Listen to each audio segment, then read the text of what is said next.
And thank you for having me here today. I'd like to talk about some of the work we are doing at EDH on the moment on trying to do verification in real time. Now, my glib description for this project overall is the Large Program Collider, by analogy with the Large Hadron Collider, and there are two reasons for that. One is that I want to check for rare events, rare violations of correctness properties, and two, I want to do that by looking at an enormous data stream, right? Something that's coming in very, very fast. And so the issues of triggering and data reduction are going to come up, and hence the name, and also it makes a good picture. So why is this useful? What's the point? Why am I doing this? Well, my personal motivation is that I come from a formal verification background. I was involved with some operating system verification with the SEL4 project. And one of the great frustrations I had was in really pinning down the details of the hardware model that we were programming to, exactly how different mechanisms interact. Particularly the things that really were important to me were how cache management operations interacted with things like page table management and so on. And so I wanted some way to write down what should be happening and check it. Now, I've since talked to a whole lot of people about this project at events like this, and I've got a large number of great suggestions of other things that we can really check with this, using it for debugging or checking security properties. I'm going to start with the hardware motivation because that's why I got into it. Now, the thing to note is that there is actually a lot of data available about what's going on at this low level. We've got performance counters, we've got program trace, we've got all sorts of other things coming out of there, which are telling us a great deal about what's going on at a low level. And we would like to observe these and check whether we're really seeing what we expect to be seeing. So the example I'm going to be using here is using the program trace output from the trace macro cell. This is obviously relevant in this venue. And also this is fairly nicely specified, so we've been working with this a lot, because we can do a lot of interesting things here. This is just a diagram of how it comes out in a sort of an example core site system. Pops out down the bottom here, and then we hang off here and grab what comes out. So what makes us think that we can handle this sort of thing at a very high data rate? Right? Why do we think we can do this in real time? Well, it's because we try to write our properties in a formalism which is amenable to very efficient checking. And the formalism we are using here is LTL, or linear temporal logic, on finite trace segments. Right? So there are some things we cannot express if anybody knows a lot about linear temporal logic, but there's a lot we can. So to give an example, let's take this sort of property here, right? I want to say that, that this light will stay on, maybe it's an automatic sensor or something, until I've left the house. I want to check whether this is violated at any point in this trace here, okay? So we can write this down in LTL or something LTL-like. So globally, it is true that, so it's true everywhere, that if I leave the house now, then the light has been on since I entered. Okay, this is one way of expressing this property. And of course, the property capture part of the problem is actually a big deal, which I'm glossing straight over here. Now, we can check this very efficiently by taking that overall expression and breaking it up into all of its sub-expressions here, right? This is the Parse Tree, if you like. And you can actually evaluate it by simply evaluating the leaves and propagating upwards, and I'll show you how. So in the initial state here, we are not leaving the house, we are not entering the house, and the light is not on. So these are all false. So the light has not been on since we entered because we haven't yet entered. This, however, is true, this sub-expression, because the leave guards it. Guards this implication. It's false, so the whole thing is true, so globally the property is true. Good. We would hope it's true because we haven't actually had an opportunity to violate it yet. Okay. We take a step. We've entered, the light's gone on. Okay, so this is now true, right? This is still guarded, so we don't actually care that it's true yet. And this has never been violated. We leave, and all of a sudden, things actually start to happen, right? So leave is true, which means that this is no longer guarded, right? This is when this actually flows up, when this information flows up. But we're not entering, we are leaving, and the light is on. So this is true, and this hasn't violated our property at the top level. We're outside the house now. This is guarded, so this is turned off. This is acting like a latch, right? And so now, when the light goes off, it doesn't violate our property at the top because the guard saved us. So let's look at what happens if it does get violated. We enter again. Everything's true.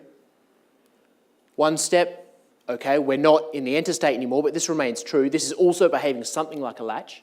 This has memory. Every one of these temporal operators, actually here and here, actually corresponds to a bit of memory. Right, behaves very much like a latch. So now at this point, if we leave the house, so that's when we unguard the expression, so we care about what happens here, and of course the light has gone off by this point, which means that this became false, and that flowed all the way up to the top. So now the property has been violated, and we've seen that, and it will stay violated forever, even if this becomes true again, right? Because that's the memory property of the global quantification at the top there. So the point of this example was to try to convince you, which obviously I haven't gone into the details, that you can check a property like this, and all you need to do is to work out the truth value in the next state, is you need to know the current value of all the leaf predicates down here, and the previous value of every one of these, right? So you have a small sort of quantified number of bits you need to keep track of, and it's just a state machine. You take those inputs, you step to the next state, right? And if the top level property ever gets violated, boom, you've spotted it. So this is how we plan to check these things efficiently, by running a very small automaton over them. Now, of course, we're looking at much more interesting properties than that, and more relevant properties. Here's an example of something that we've successfully checked. I had a very good student who worked with me last year and got us up to this level. And this is, in fact, a software correctness property here. So what we want to check here is that we never double free, right? We never free the same memory twice. So we state this here. This is, so ignore the P here for the moment. This is just saying that we're talking in the past, not the future. But it turns out to be equivalent. We're saying that it has always been the case that if you see a free of x right now, then in the previous step, if you go back one step, because of course we did see a free now, we don't want to trigger on the free that's now, but before now, you do not see another free of x since that x was returned by malloc, right? So you can never get it occurring twice. This is how we express it. We can check this on, we can actually check this on the PTM trace coming in for core A9. We can annotate it automatically so that this comes out in real time. We can check it. We can check the properties of this. Now, what this is giving you is something like a val grind with no CPU overhead. Now, of course, I mean, you say, no, there's no overhead because we actually shifted it somewhere else, right? We're doing the work offline in an FPGA or something else that's checking the stream. But it means that, so while you may be doing a lot of heavy lifting, you're not interfering with the thing that you are measuring, right? You're not actually changing the thing you're measuring by slowing it down or adding extra work in somewhere, right? So hopefully you are not hiding the behaviors you want to see. So there are other things that we want to go on and check with this. One thing that's of particular interest to me at the moment, because my Professor Roscoe will talk to you later today about the Enzian project, which we are building a cache-coherent FPGA CPU system.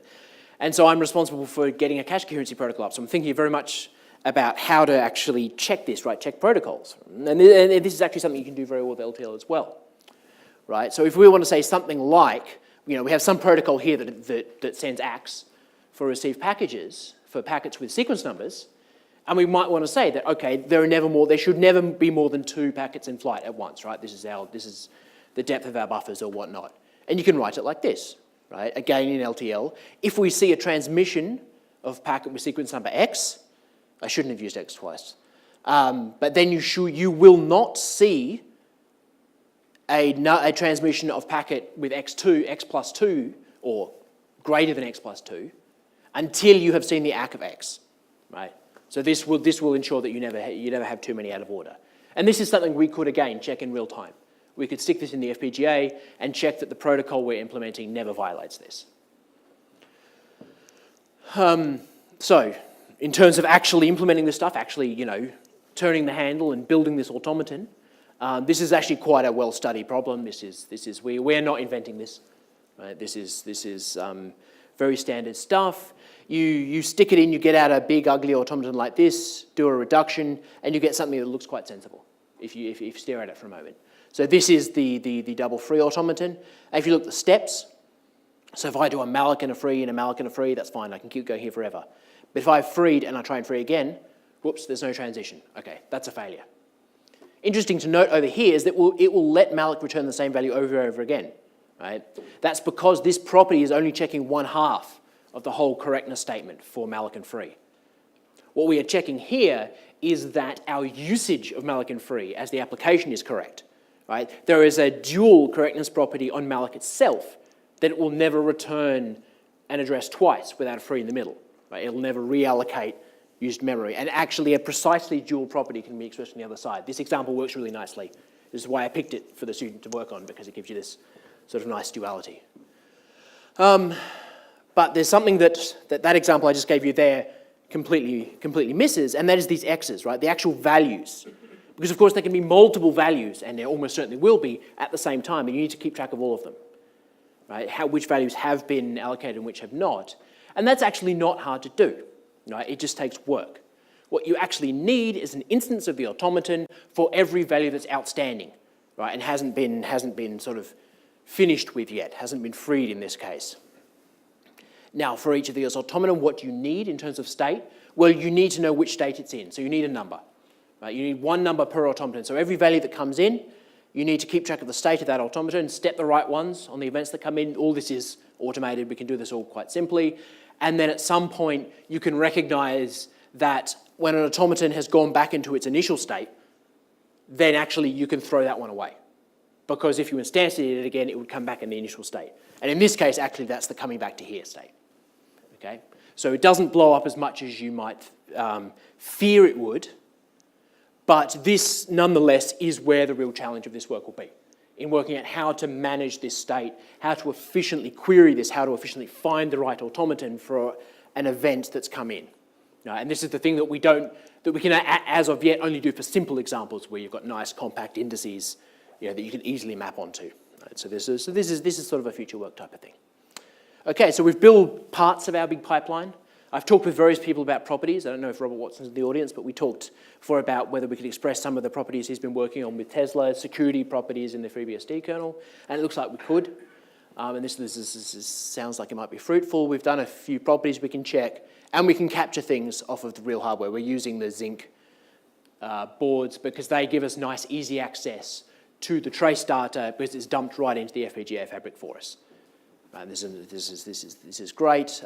We have a whole lot of hardware prototypes for actually grabbing this data and sticking it in there. But I won't get into any real detail about that. It's fairly simple. There's nothing really too exciting about that. But we do have a whole lot of infrastructure now on this platform, on the Zinc platform that we work on. So when you run Linux on the Cortex A9s on this particular one. And in there, you just have to, when you want to run something under trace and check properties against it, you just run it under the trace launch command. This sets up all of the output and everything, make sure it's there, and then you can just grab it back. You can grab it back into a device file if you want, or you can forward it on to some other logic in the FPGA. So we've got all the infrastructure in place for launching things under trace, so that you can check the properties on them. This is what we needed to be able to go on with the further stages of the project.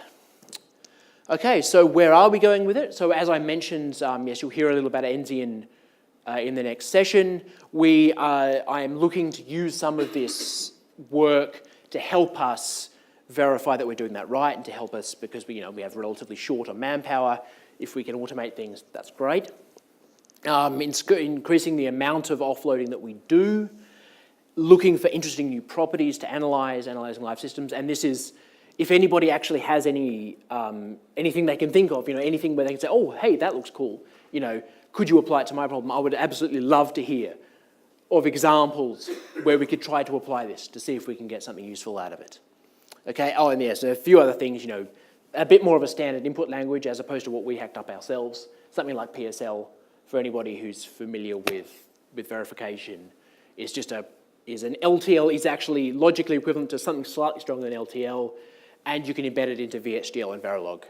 And this is standardized, which is the nice thing about it.